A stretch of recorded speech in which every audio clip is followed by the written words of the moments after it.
Welcome to Daily Overdose.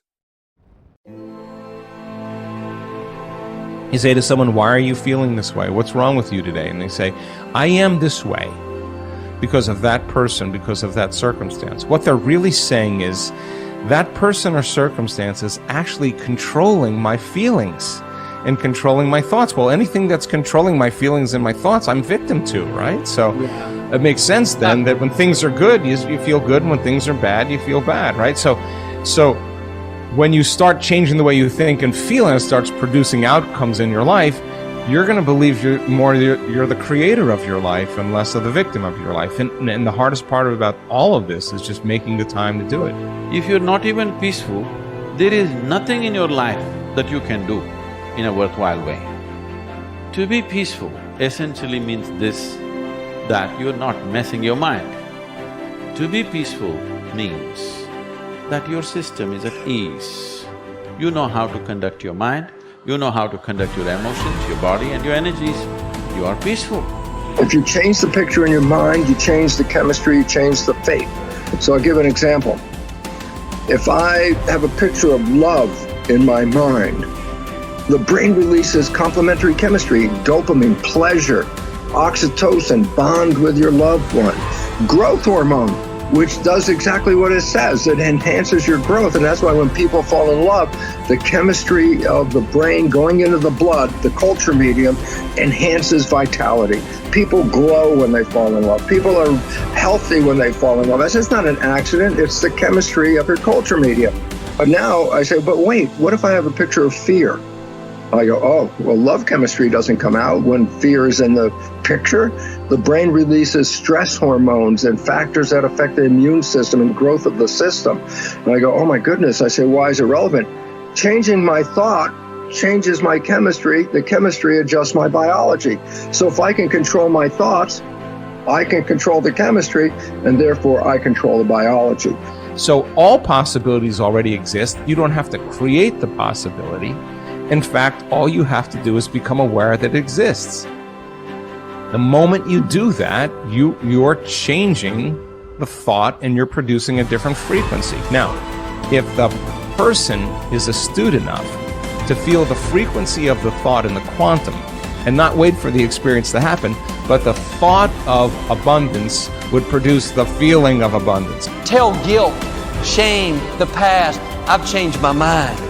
I'm not living condemned. Listening to the accusing voices, I'm forgiven, I'm redeemed, restored, my future is bright. Tell lack, struggle, not having enough, I've changed my mind. That is not my destiny. I will lend and not borrow. What I touch will prosper and succeed. Abundance, overflow, increase is coming my way. Train your mind. Train your mind not to focus on the problem and make it bigger, but focus on the solution to solve it. Stay positive, stay focused, and most importantly, stay strong. The way we've been using our thoughts are not necessarily productive. As a matter of fact, sometimes our investments of our thoughts are actually counterproductive because our thoughts create a reality that we then have to overcome. So basically it says that we must start to become aware of our thoughts. And why is this important? Because thoughts represent units of energy. Every time you have a thought, you use energy. Why this becomes relevant is, if I give you a checkbook for your bank account, you don't go down the street and just write checks to people like, oh, hey, you're a nice looking guy. Here's $10 for you. And oh, here, little girl, go out and buy yourself a little car. Here's $1,000 for you. And you don't give away your money. Why? Because giving away your money is giving away your life. So basically, you become very frugal when you have a checkbook in your hand. Now, what I'm trying to tell you is this. You have an energy budget in your body. The energy is what keeps you alive. When you start using energy and writing checks where you get no return from your energy, then it's exactly the same as writing checks out of your bank checkbook and giving away your cash. So why this becomes important is the biology of belief reveals how our thoughts create our reality. And if you start investing in thoughts that are counterproductive, thoughts like fear, or what am I going to do, and how am I going to escape this problem, or how's this going to go wrong, and all these other kinds of thoughts that are negative kinds of thoughts, then realize this. you are actually not just using your energy for having these thoughts, but these thoughts are also what come into your reality. What you focus on with your thoughts, your brain will manifest as reality. James from Harvard said, believe and your belief will create the fact. All things are possible if you believe. Well, you know, I studied for a long time. I started to study this book, Think and Grow Rich. And he talks about belief in here. He says, you're not ready for what you want until you believe you can get it. I found that the only two sources of reference we could go to find out anything about ourselves is science and religion. They all say you've got to believe.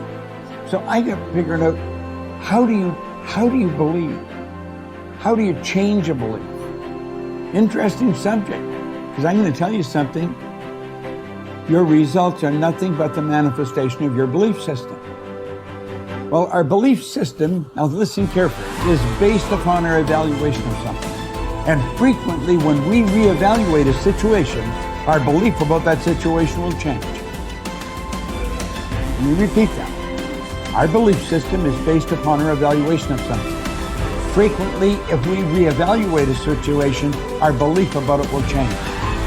I began reevaluating who I was. I started to study. I never stopped studying. And I found as I reevaluated, I had a much higher opinion of myself. I found out things about me that I would have never believed if you had told me. The power that's locked up within us, the marvelous system we've got. Do you know the blood circulates through your veins every 33 seconds, through hundreds of miles of passageway? Bang, just like that, clears all the food in and all the garbage out. Stop and think of the central nervous system. It's the most complex electrical system in the world. And you've got it. Think of your brain, an electronic switching station like that. You can change the vibration of yourself and everything around you. We have awesome powers, and it's all based on what you believe about you. Nothing is so embarrassing as watching someone do something that you said could not be done. People who embrace possibility thinking are capable of accomplishing tasks that seem impossible because they believe in solutions. When you believe you can do something difficult and you succeed, many doors open for you. Big thinkers are specialists in creating positive, forward-looking, optimistic pictures in their own minds and in the minds of others. If you embrace possibility thinking, your dreams will go from molehill to mountain size, and because you believe in possibilities, you put yourself in position to achieve them. The winners in life think constantly in terms of I can, I will, and I am. Losers, on the other hand, concentrate their waking thoughts on what they should have done or what they don't do. If you believe you can't do something, then it doesn't matter how hard you try, because you've already lost. If you believe you can do something, you have already won much of the battle. The first step in becoming a possibility thinker is to stop yourself from searching for and dwelling on what's wrong with any given situation. Sports psychologist Bob Proctor recounts, I tell people, if you don't want to get into positive thinking, that's okay. Just eliminate all the negative thoughts from your mind. Whatever's left will be fine.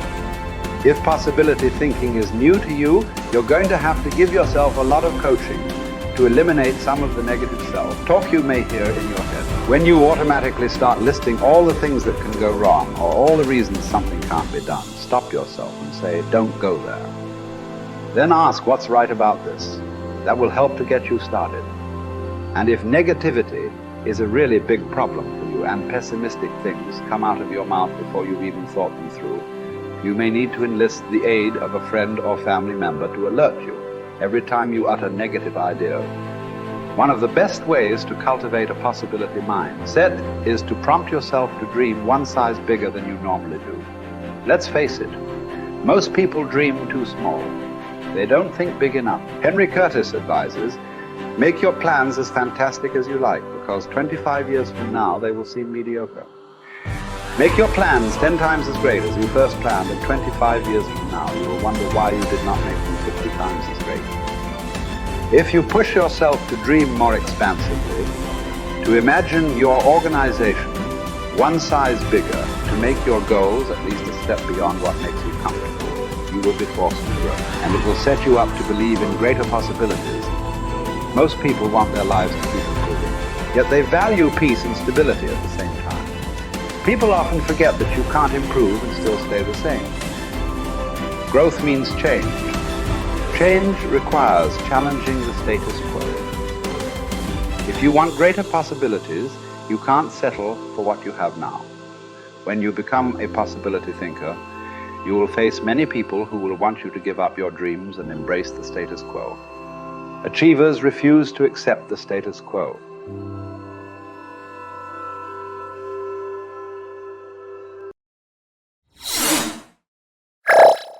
Thank you for watching our videos.